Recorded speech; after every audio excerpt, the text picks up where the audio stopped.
Assalamualaikum warahmatullahi wabarakatuh. Sebelumnya, perkenalkan nama saya Jehan Nabila, kelas 12 TKJ 1, nomor absen 16, ingin mempresentasikan tentang sistem keamanan jaringan. Kali ini saya akan membahas sekilas tentang keamanan jaringan, level keamanan jaringan, tujuan keamanan jaringan, serangan fisik terhadap keamanan jaringan, serangan logik terhadap keamanan jaringan, aspek-aspek keamanan jaringan, dan yang terakhir ada pengamanan sistem layanan jaringan. Yang pertama, sekilas tentang keamanan jaringan. Keamanan jaringan adalah bentuk pencegahan atau deteksi pada hal yang bersifat gangguan dan akses yang tak seharusnya pada sistem jaringan komputer. Jadi, keamanan jaringan merupakan suatu cara atau suatu sistem yang digunakan untuk memberikan perlindungan pada suatu jaringan agar terhindar dari berbagai penggunaan yang tidak sah atau ancaman dari luar yang mampu merusak jaringan. Level keamanan jaringan. Level 0, physical security, merupakan keamanan fisik atau keamanan tingkat awal. Yang kedua ada level 1, ada database security, data security, computer security, device security, dan application security, dipakai untuk keamanan dari database tersebut. Yang ketiga ada level 2, network security, keamanan dari segi keamanan jaringan.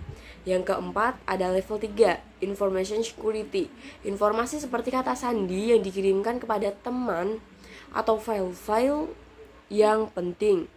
Yang kelima ada level 4, yaitu security, merupakan keseluruhan dari keamanan level 1 sampai 3. Apabila ada satu keamanan tidak terpenuhi, maka keamanan 4 pun tidak terpenuhi.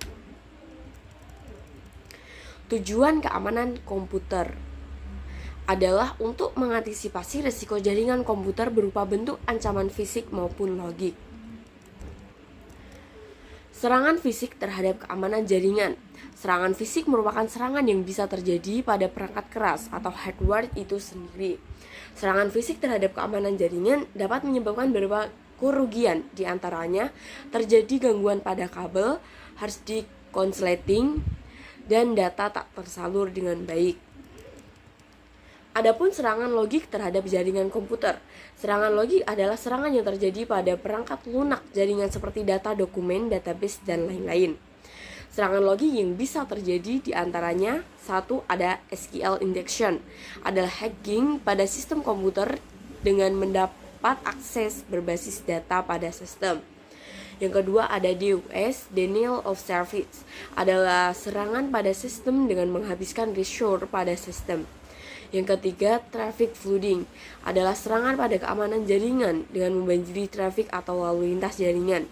Yang keempat ada device, adalah serangan pada perubahan tampilan.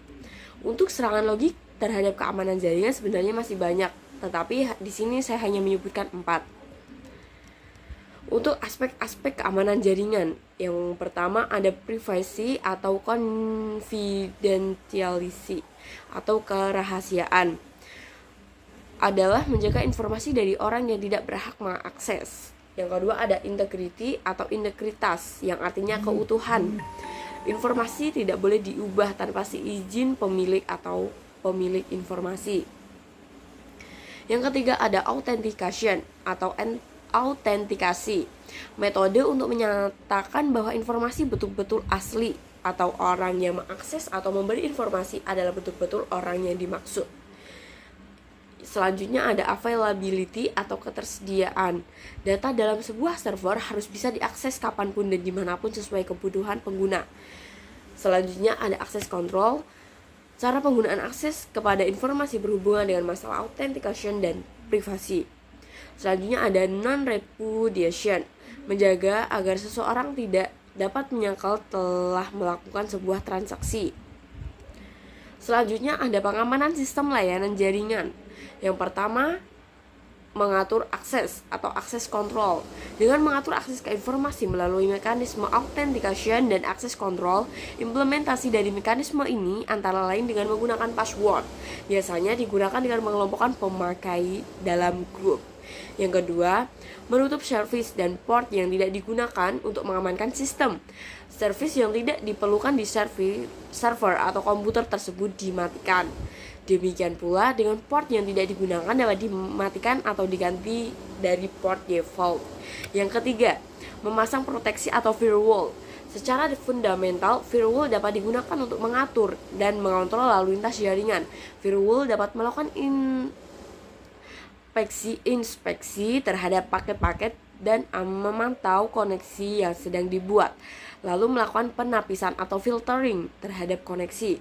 Yang keempat, mengamati berkas log. Berkas log ini sangat berguna untuk mengamati segala kegiatan atau penyimpanan yang terjadi pada sistem operasi jaringan.